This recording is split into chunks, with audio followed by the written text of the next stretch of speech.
எக்ஸாமில் முக்கியமாக படிக்க வேண்டிய டாபிக்ஸ் என்னென்ன அப்படிங்கிறத பார்க்க போகிறோம். அதாவது இந்தந்த டாபிக்ஸை மட்டும் படித்தாலே போதும், இந்த செட் எக்ஸாம் ஈஸியாக பாஸ் பண்ணிடலாம். ஸோ அந்த டாபிக்ஸை நம்ம பார்த்துடலாம். இப்போ ஃபஸ்ட்டாக இதில் வந்துட்டு இந்த பிசிக்கல் கெமிஸ்ட்ரி இருக்குது. இப்போ இந்த பிசிக்கல் கெமிஸ்ட்ரியில் குறிப்பிட்ட டாபிக்ஸ் மட்டும் படித்தாலே போதும், அதில் இருந்து மட்டும்தான் கொஸ்டின்ஸ் வரும். அதனால் அதை மட்டும் நீங்கள் படிச்சுட்டு போனாலே போதும், மற்றதை நீங்கள் தொடக்கூட வேண்டாம். அதாவது இது எல்லாமே எல்லா எக்ஸாம்லேயும் ஃபெமிலியராக கேட்கக்கூடிய இந்த டாபிக்ஸ், அதை மட்டும் நாம் பார்க்க போகிறோம். ஓகே, அப்போ நீங்கள் எக்ஸாமுக்கு முந்தின நாள் இந்த டாபிக்ஸ் எல்லாத்தையும் நீங்கள் ரிவிஷன் பண்ணிட்டு போனாலே போதும், டெஃபினட்டாக இந்த செட் எக்ஸாம் நீங்கள் பாஸ் பண்ணிடலாம். இப்போ ஃபஸ்ட்டாக இந்த குவாண்டம் மெக்கானிக்ஸ் இருக்குது பாருங்கள், குவாண்டம் மெக்கானிக்ஸ் அண்ட் ஸ்பெக்ட்ரோஸ்கோபி. அப்போ இந்த ரெண்டு டாபிக்ஸ்லையும் நீங்கள் முக்கியமாக கவர் பண்ண வேண்டியது என்ன? இந்த Schrödinger equation and quantum numbers. So இந்த ரெண்டையும் நீங்கள் கண்டிப்பாக பார்க்கணும். அதுக்கப்புறமா இந்த particle in a box, 1D box 2D box இருக்கு இல்லையா, அதை கண்டிப்பாக பார்க்கணும். அதுக்கப்புறமா இந்த டனலிங் எஃபெக்டையும் நீங்கள் கண்டிப்பாக படிக்கணும். அடுத்தபடியாக இந்த செலெக்ஷன் ரூல்ஸ் இன் ஸ்பெக்ட்ரோஸ்கோப்பியில் உள்ள செலெக்ஷன் ரூல்ஸ், ஐஆரில் என்ன செலெக்ஷன் ரூல்ஸ், யூவி விசிபிளில், ராமனில், என்எம்ஆரில். அப்போ இந்தந்த செலெக்ஷன் ரூல்ஸ் மட்டும் படித்தாலே போதும். ஸோ அதில் இருந்தால் டெஃபினட்டாக உங்களுக்கு கொஸ்டின்ஸ் கேட்பாங்க. இதை படிக்காமல் நீங்கள் எக்ஸாமுக்கு போகக்கூடாது. அடுத்தபடியாக இந்த rotational, vibrational and electronic transition. அப்போ இந்த 3 டாப்பிக்கையும் கண்டிப்பாக பார்க்கணும். அடுத்தபடியாக இந்த தெர்மோடைனாமிக்ஸ் அண்ட் ஸ்டாட்டிஸ்டிக்கல் மெக்கானிக்ஸ். அப்போ இந்த ரெண்டுலையும் நீங்கள் கவர் பண்ணக்கூடியது என்ன? இந்த laws of thermodynamics and Gibbs free energy. அப்போ இந்த லாஸ் ஆஃப் தெர்மோடைனாமிக்ஸ், அதுக்கப்புறமா இந்த கிப்ஸ் ஃப்ரீ எனர்ஜி, அதில் உள்ள ஃபார்முலாஸ் நிறையா இருக்குது, கண்டிப்பாக படிக்கணும். அடுத்தது இந்த பார்ட்டிஷன் ஃபங்க்ஷன், டெஃபினட்டாக ஒரு கொஸ்டின் வரும், வராமலே இருக்காது. அதுக்கப்புறமா குறிப்பாக இந்த மேக்ஸ்வெல் போல்ஸ்மேன் டிஸ்ட்ரிபியூஷன், இதில் இருந்து கொஸ்டின் டெஃபினட்டாக இருக்கும். அடுத்தபடியாக நீங்கள் கவர் பண்ணக்கூடியது இந்த Debye and Einstein models for heat capacity, இதுவும் ஒரு இம்பார்ட்டன்ட் டாபிக்.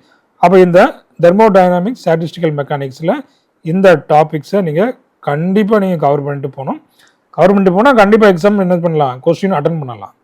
அடுத்தபடியாக இந்த chemical kinetics and electrochemistry. அப்போ இதில் என்னென்ன டாபிக்ஸ்லாம் நீங்கள் கவர் பண்ணணும்? Rate laws, collision and transition state theories. இப்போ இது எல்லாமே வெரி வெரி இம்பார்ட்டன்ட். எல்லா எக்ஸாம்லையும் சிஎஸ்ஆர்னாலும் சரி, அசிஸ்டன்ட் ப்ரொஃபஸர்னாலும் சரி, டிஆர்பி, பிஜிடிஆர்பினாலும் சரி, எல்லா எக்ஸாம்லையும் கேட்கப்படக்கூடிய இந்த portion rate laws, collision and transition state theories.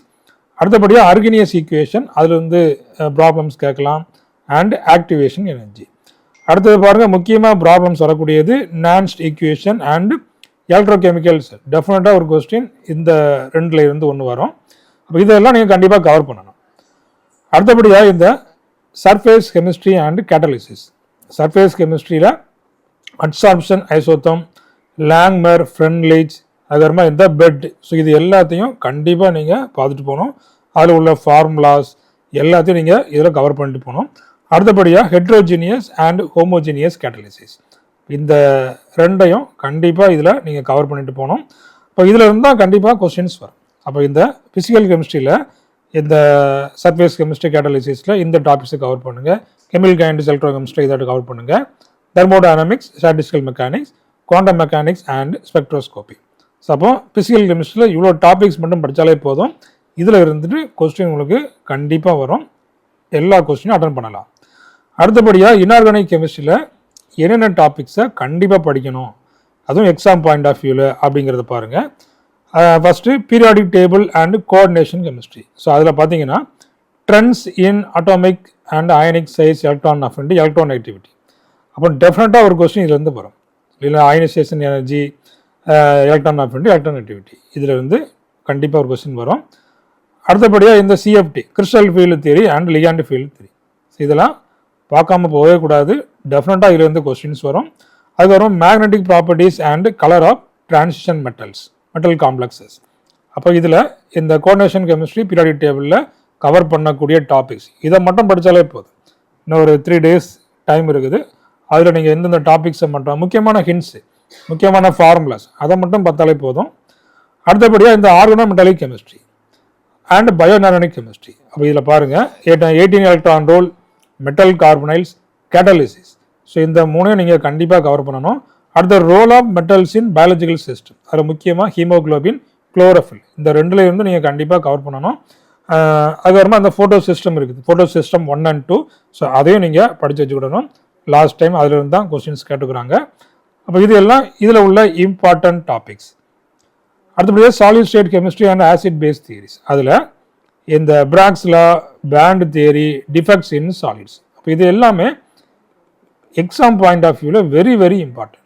அடுத்தபடியாக HSAB, hard and soft acids and bases concept, இதுலேயும் நீங்கள் தரவாக இருக்கணும். தரவாக இருந்தீங்கன்னா இந்த செட் எக்ஸாமில் ஈஸியாக பாஸ் பண்ணிடலாம்.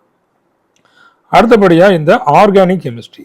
இப்போ ஆர்கானிக் கெமிஸ்ட்ரியில் என்னென்ன டாபிக் நீங்கள் கவர் பண்ணணும் பாருங்கள். Reaction mechanism and named reaction. அப்போ அதில் SN1, SN2, E1, E2 டெஃபினட்டாக ஒரு 2 கொஸ்டினாவது வரும்.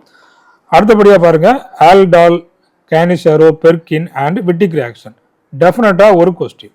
இந்த டாபிக்லேருந்து ஒரு கொஸ்டின் கண்டிப்பாக வரும். அடுத்து ஃப்ரிடல் கிராப், சாண்ட்மேயர், ரீமர்டியாமின் ரியாக்ஷன்.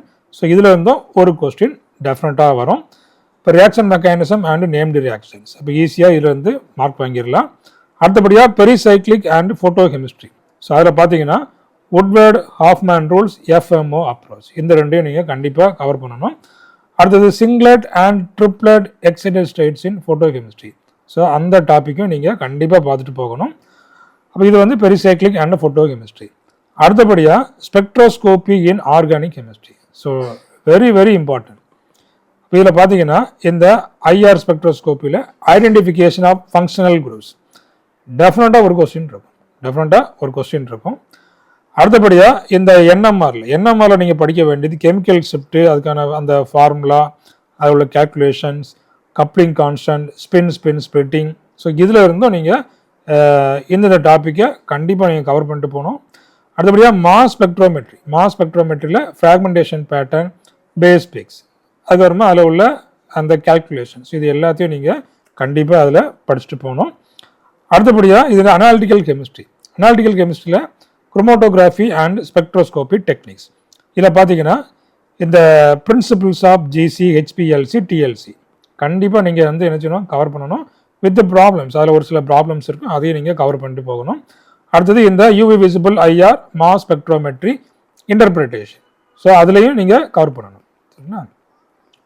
ஸ்பெக்ட்ரோஸ்கோபி டெக்னிக்ஸில் அடுத்தபடியாக titrimetric and electro analytical methods. இதில் பார்த்தீங்கன்னா acid base titration, redox titration, complexometric titration, அடுத்தபடியாக இந்த புளோரோகிராஃபி அண்ட் சைக்ளிக் வால்டோமெட்ரி. இதில் உள்ள ப்ராப்ளம்ஸ், இதில் உள்ள ஃபார்முலாஸ், இதில் உள்ள கான்செப்ட். ஸோ இது எல்லாத்தையும் நீங்கள் கவர் பண்ணணும்.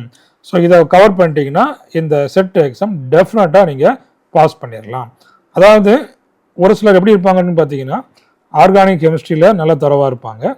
ஒரு சிலர் என்ன பண்ணுவாங்க, இன்ஆர்கானிக் கெமிஸ்ட்ரியில் வந்துட்டு தரவாக இருப்பாங்க. நிறைய பேருக்கு பிசிக்கல் வந்து தொடவே மாட்டாங்க. ஸோ அப்படி நீங்கள் ஏதாவது ஒன்றில் நீங்கள் ஸ்பெஷலிஸ்ட்டாக இருந்தீங்கன்னா கண்டிப்பாக இந்த எக்ஸாம் பாஸ் பண்ண முடியாது. ஏன் அப்படின்னு பார்த்தீங்கன்னா இந்த ப்ரீவியஸ் இயர் கொஸ்டின் இல்லையா, ப்ரீவியஸ் இயரில் கொஸ்டினில் இப்போ 2018 எடுத்துக்கிடுங்க. இப்போ குவாண்டம் மெக்கானிக்ஸ் எடுத்துக்கிட்டிங்கன்னா 3 கொஸ்டின்ஸ் தான் கேட்டுக்கிறாங்க. குவாண்டம் மெக்கானிக்ஸில் டோட்டலாகவே எத்தனை கொஸ்டின் தான் இருக்குது, 3 கொஸ்டின்ஸ் தான் இருக்குது. அப்போ பார்த்தீங்கன்னா அப்போ குவாண்டம் கெமிஸ்ட்ரி நீங்கள் வந்து விழுந்து படிச்சிருப்பீங்க. அப்போ அதில் என்ன தான் வருது, 3 கொஸ்டின்ஸ் தான் வந்திருக்குது. அப்போது நீங்கள் அதில் வந்து 3 கொஸ்டின்ஸ்க்கு ஆன்சர் பண்ணால் மார்க் அங்கே வந்து இன்க்ரீஸ் ஆகவே ஆகாது. அப்போ என்ன பண்ணணும்னா இந்த மாதிரி நிறைய டாபிக்ஸை நீங்கள் கவர் பண்ணணும். நிறைய டாபிக்ஸை கவர் பண்ணால் மட்டும்தான் இந்த செட் எக்ஸாம் பாஸ் பண்ண முடியும். அப்போ பாருங்கள், அப்போ குறைந்தது 2 சப்ஜெக்ட்லேயாவது நீங்கள் எக்ஸ்பர்ட்டாக இருக்கணும். ஒன்று ஆர்கானிக் அண்ட் இன்ஆர்கானிக், இல்லைனா இன்ஆர்கானிக் அண்ட் பிசிக்கல். ஸோ இந்த மாதிரி ஏதாவது ஒரு 2லையாவது நீங்கள் ஸ்பெஷலிஸ்டாக இருந்தால் மட்டும்தான் இதில் வந்துட்டு நீங்கள் செட் எக்ஸாம் பாஸ் பண்ண முடியும். அதே போல் 2லையும் மட்டும்தான் ஸ்பெஷலிஸ்டாக இருக்கக்கூடாது, ஃபிசிக்கல் கெமிஸ்ட்ரிலையும் முக்கியமான டாபிக்ஸ் கவர் பண்ணிட்டு போகணும். சரிங்களா? அப்போது அப்படி பண்ணால் மட்டும்தான் அதில் ஸ்கோர் பண்ண முடியும். அப்போ இதில் வந்து பார்த்தீங்கன்னா இந்த மார்க்கு இதில் வந்துட்டு அந்த கட் ஆஃப் மார்க்கு எவ்வளோ வரும், கட் ஆஃப் மார்க் வந்துட்டு எவ்வளோ வரும், எவ்வளோ எடுத்தால் பாஸ் பண்ணலாம். லாஸ்ட் டைம் வந்துட்டு 2 பேப்பராக வச்சுருந்தாங்க, பேப்பர் 1, பேப்பர் 2 அப்படிங்கிறது. அப்போது அந்த பேப்பர் 2ல் உள்ள மார்க்கை மட்டும் தான் அதில் கன்சிடர் பண்ணுறாங்க. அப்போ அந்த பேப்பர் 1ம் பாஸ் பண்ணணும், பேப்பர் 2வும் பாஸ் பண்ணணும். ஆனால் இந்த கட் ஆஃப் மார்க் பார்த்தீங்கன்னா இந்த பேப்பர் 2க்கு ஜென்ரல் கேட்டகரிக்கு 102 200க்கு இந்த 100க்கு மேலே எடுத்தாலே அங்கே வந்துட்டு அந்த செட் எக்ஸாம் குவாலிஃபைடு அப்படிங்கிறது அவங்க சொல்லிடுவாங்க. அதனால் இந்த மினிமம் சரிங்களா, மினிமம் 100 அபோவ் நீங்கள் கிராஸ் பண்ணுற மாதிரி பார்க்கணும். அதாவது போனடவை நான் சொல்லிகிட்டு இருக்கிறேன். அப்போ அதில் இந்த பேப்பர் 2ல் மட்டும் அபோவ் 100 மார்க்ஸ் வாங்கியாச்சுன்னா டெஃபினட்டாக இந்த செட் எக்ஸாம் பாஸ் பண்ணிடலாம். அப்போ நீங்கள் ஃபோக்கஸ் பண்ண வேண்டிய டாபிக்ஸ் எல்லாமே இதில் நம்ம கொடுத்துட்டோம். ஸோ இது எல்லாத்தையும் நீங்கள் வந்து திரும்ப ரிவைஸ் பண்ணுங்கள். அதில் உள்ள அந்த ஃபார்முலாஸ் என்ன, அதில் உள்ள ஹிண்ட்ஸ் என்ன, ஸோ அதை மட்டும் நீங்கள் திரும்ப ரிவைஸ் பண்ணுங்கள். ஸோ நியூ டாபிக்ஸ் எதுவுமே நீங்கள் வந்து படிக்க வேண்டாம். இதில் உள்ள இந்த முக்கியமான டாபிக்ஸ் மட்டும் நீங்கள் திரும்ப படிச்சுட்டு போங்க. மற்றது நீங்கள் என்ன செய்யலாம், எளிதாக நீங்கள் கொஸ்டின்ஸை பார்த்து நீங்கள் ஆன்சர் பண்ணுற மாதிரி தான் இருக்கும்.